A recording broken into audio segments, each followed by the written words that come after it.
साधारण निर्वाचन को आउ अल्प दिन रहिला। निर्वाचन जेतिकी पाखई आसुछि कंधमाल जिला बालीगुड़ा निर्वाचन मंडली रे बीजेडी सेतिकी शक्तिशाली होउछि। बालीगुड़ा ब्लॉक बाटगुड़ा रे बीजेडी रो कर्मी सम्मेलन और मिश्रण पर्व अनुष्ठित हो जाइछि। निर्वाचन मंडली संयोजक टूना दास को नेतृत्व में बालीगुड़ा स्थित मां बराल देवी मंदिर निकटरू विशाल बाइक रैली रे बाहरी विधायक प्रार्थी चक्रमणि कंवर बाटगुड़ा ग्राम रे पहुंची साधारण सभा रे जोग देइथिले। एही अवसर में बाटगुड़ा पंचायतर शताधिक समर्थक जोग देइथिबा बेले मुख्यमंत्री श्रीयुक्त नवीन पट्टनायक विकास धारा रे अनुप्राणित होई शताधिक बीजेपी और कांग्रेस दलर नेता और कर्मी निज दल छाड़ी बिजु जनता दल रे सामिल होइछन्ति, जहा फल दिनकु दिन बालीगुड़ा निर्वाचन मंडली रे बिजु जनता दल प्रति विपुल जन समर्थन वृद्धि पाउछि। एही अवसर में संयोजक टूना दास को समेत निर्वाचन मंडली पर्यवेक्षक अजय महाराणा, जिला परिषद अध्यक्षा नंदिनी मल्लिक, एनएससी अध्यक्ष गोविंद चंद्र प्रधान, सांसद प्रतिनिधि लोकनाथ प्राढ़ी प्रमुख जोगदे सांसद प्रार्थी डॉक्टर अच्युत सामंत और विधायक प्रार्थी चक्रमणि कंवर को जोड़ी शंखरे विपुल परिमाण में भोट दे जययुक्त करने जनसाधारण को निवेदन करिसेंति। देखंतु आज बाटागुड़ा ग्राम पंचायत रे बिजु जनता दल कर्मी सम्मेलन थिला एवं निर्वाचन सभा थिला।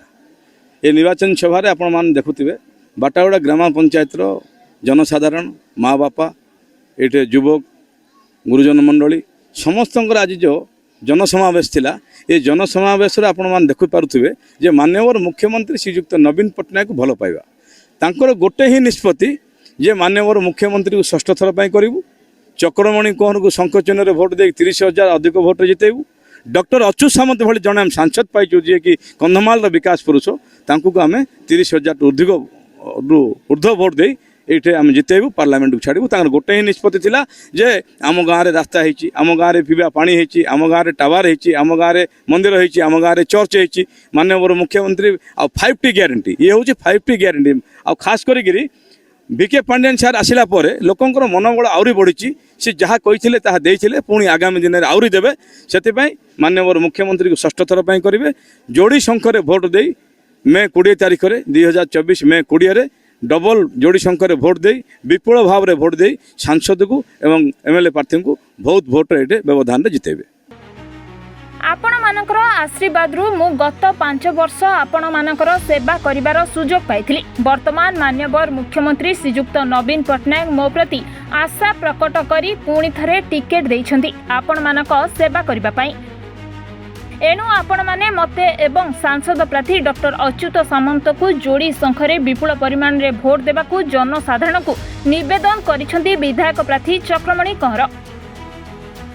देखो बालीगुड़ा निर्वाचन मंडली बालीगुड़ा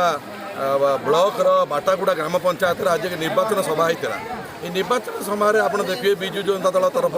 जो आयोजन कर शंख चिन्ह में भोट देवाई माननीय सांसद रूप जो प्रार्थी डॉक्टर अच्युत सामंत एवं विधायक प्रार्थी चक्रमणि कंवर को विपुल संख्यार जितवाई लोक ये प्रतिश्रुतिबद्ध होती दृढ़ संकल्प कर आशावादी समस्त अच्छा दुईटा भोट मे 20 तारीख जो आगामी जो महागण पर्व जो होची मतदान करने जीवे समस्ते तेणुक समस्ते दीटा संकचिन्ह भोट देवे विपुल संख्या जितबे। माननीय मुख्यमंत्री विकासमूलक कार्य 24 वर्ष धरी अनवरत रूपे जो कार्य करते टूना दास महोदय जी अच्छा एकाधारे संयोजक अच्छा बालीगुड़ा निर्वाचन मंडली बीजेडी तरफ एवं एमपी प्रतिनिधि अच्छा बालीगुड़ा सभापति अच्छा नेतृत्व में ये बीजेपी एवं कांग्रेस छाड़ी माननीय मुख्यमंत्री को आदर्श अनुप्राणित होते बीजेडी रे शताब्दी लोक सामिल होती। देखो आज निर्वाचन प्रचार समय बाटागुड़ा आज निर्वाचन सभा आयोजन कर परिप्रेक्षी में बालीगुड़ा निर्वाचन मंडल समस्त मोर माँ मौसी बापा भाई भूमि मो तरफ मुझे प्रणाम जनइबी।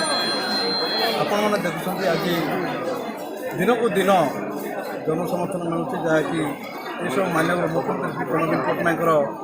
योजना एवं कार्यकलाप को समस्त संतुष्ट होकर आज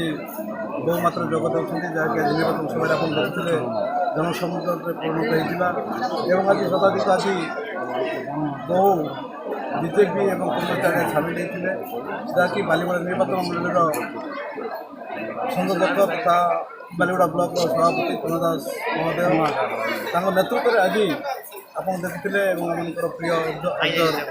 ଅଜୟ ମହାରଣା ଏବଂ ଜିଲ୍ଲା ଅଧ୍ୟକ୍ଷ ନନ୍ଦିନୀ ମଲ୍ଲିକ ମହୋଦୟ ଏବଂ ସମସ୍ତ ଲଳିତ ପାତ୍ରଠୁ ଆରମ୍ଭ କରି ଅନ୍ୟାନ୍ୟ ମଞ୍ଚାସୀନ ସମସ୍ତ ଅତିଥିଗଣ ଆଜି ଉପସ୍ଥିତ ଥିଲେ। ଏଥିରେ ଆପଣ ଅନୁଭବ କରୁଥିବେ ଯେ ବିଜୁ ଜନତା ଦଳ ପ୍ରତି ଲୋକମାନଙ୍କର ଆଶୀର୍ବାଦ ରହିଛି ଏବଂ ଆଗାମୀ ଦିନରେ ଆଶୀର୍ବାଦ ରହିବା ହେଉଛି ଏବଂ ସମସ୍ତଙ୍କ ମୋ ତରଫରୁ ଭୋଟ ବିଜୟ କରିବାକୁ ଚାହୁଁଛି। ଯେହେତୁ ସମସ୍ତେ ମୋ ବିଗତ 5 ବର୍ଷରେ ଲୋକଙ୍କ ସହିତ ଥିଲି ଏବେ ବି ଅଛି ଏବଂ ଆଗାମୀ ଦିନରେ